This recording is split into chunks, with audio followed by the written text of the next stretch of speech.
obat hati, karena ini penyakitnya hati.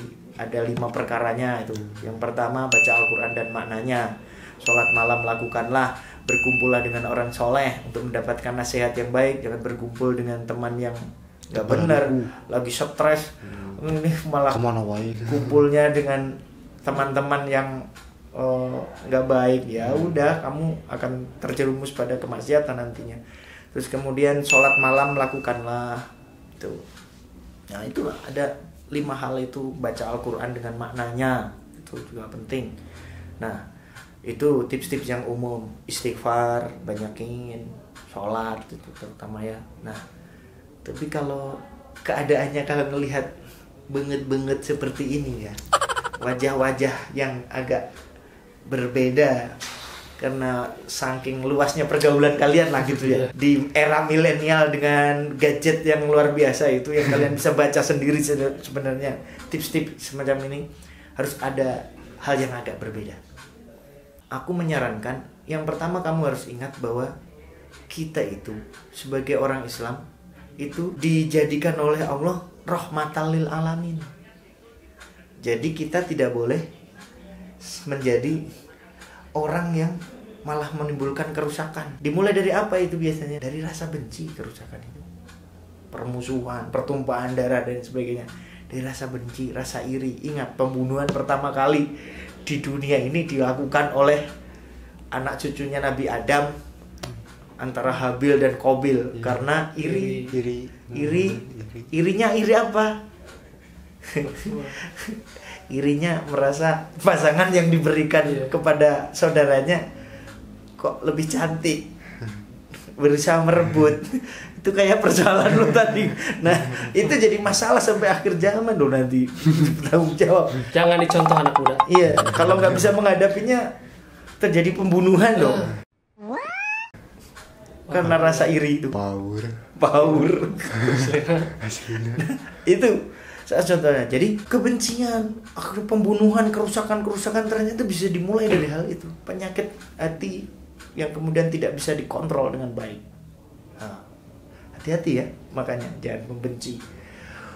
Kalau kebencian itu sudah menguasai diri kita, sudah kita menjadi orang yang menghilangkan hasanat kebaikan tadi kata Rasulullah. Bahaya sekali. Nah, selanjutnya kita harus ingat bahwa sesama muslim itu bersaudara tadi. Ya. Maka sebagai sesama saudara, masa sih saling iri dengki? Itu ya, saling bersaudara. Kalau saudaranya mendapatkan kenikmatan ya kita turut bahagia. Dulur urang kan. Meskipun rada nyesek ya. Kendalahkan dulu dia. Enggak apa-apa. Kalau itu sudah bisa kita, ini kan kita akan masuk ke tahap ketiga, bersyukur kepada Allah. Bersyukur kepada Allah atas segala nikmat yang diberikannya kepada kita, yang disebut dengan qanaah. Qanaah, menerima dengan lapang dada segala kasih sayang karunia dari Allah Subhanahu wa taala. Kita dibuat misalkan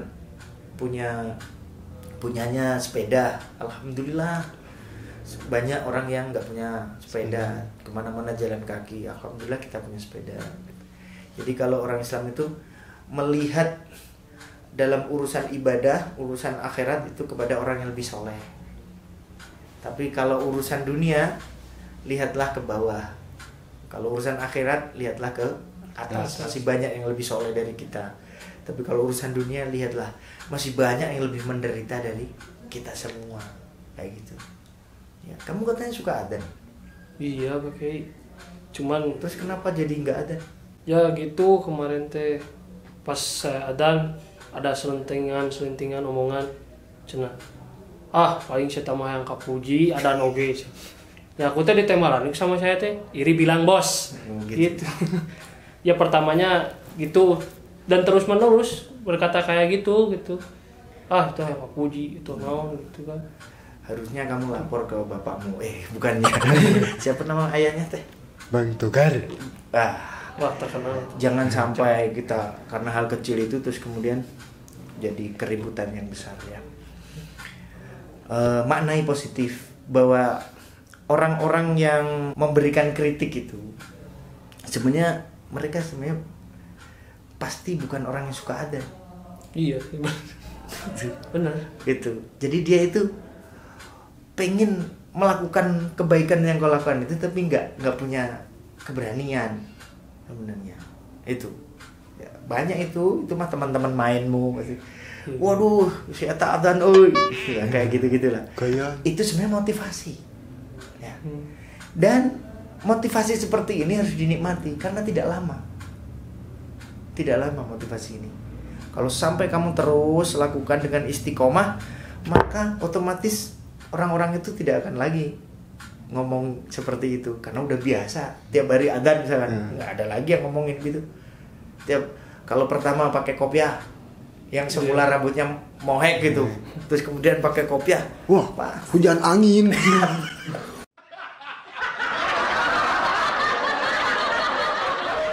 Hujan angin pakai kopiah sih. Dipanggilnya juga Ustadz. Ustadz dan sebagainya. Alkemet. Tapi kalau sebulan saja kamu pakai dengan istiqomah, nggak akan ada lagi panggilan-panggilan yang menyakitkan sebenarnya. Oh, dia udah biasa begitu. Kumpul pertama pakai kopiah pasti rame yang ngomongin, tapi sekian lama akan biasa saja. Jadi istiqomah itu Sulit bisa membuat orang yang awalnya diomong-omongin nggak bener gitu-gitu, akhirnya dijawab dengan istiqomah. Oh enggak kok, ternyata dia memang nyaan, asli dia itu memang seperti itu. Asli orang yang taubat, asli orang yang senang adzan dan lain sebagainya, semacam itu. Nggak boleh mundur, Febri. Siap. Iya, fight. Mundur Siap. itu bagi orang yang ini aja, nggak punya apa, yang takut untuk menghadapi kenyataan. Gitu. Tantang anak-anak band itu.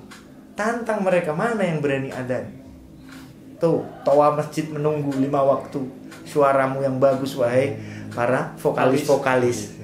Mamah Depa Gitu. Mantap. Ini kan kritik mulu. Iya. Yang adzan kok suaranya nggak bagus dan sebagainya. Kamu yang suaranya bagus. Tuh, toa masjid banyak.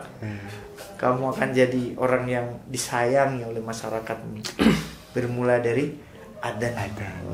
Orang yang adzan tuh nanti diberikan leher yang panjang dan indah, tapi bukan soang, bukan, tapi diberikan keindahan tersendiri oleh Allah Subhanahu Wa Taala. Itu banyak kebaikannya. Perangi dulu iri dengki itu. Iya. Jadikan sebagai motivasi, ya. Itu saja malam hari ini. Terima kasih Squarespace, teman-teman dari Sandy. Kita akan ketemu pada pertemuan selanjutnya. Mohon maaf atas kalimat yang kurang berkenan. Saya Wahyul Afif Al-Ghafiqi, di kiri saya Chandra Wijaya, di kanan saya Febri Wiryawan. kami dari kelompok pencapir Sancang 8 mengucapkan akhirul kalam. Assalamualaikum warahmatullahi wabarakatuh.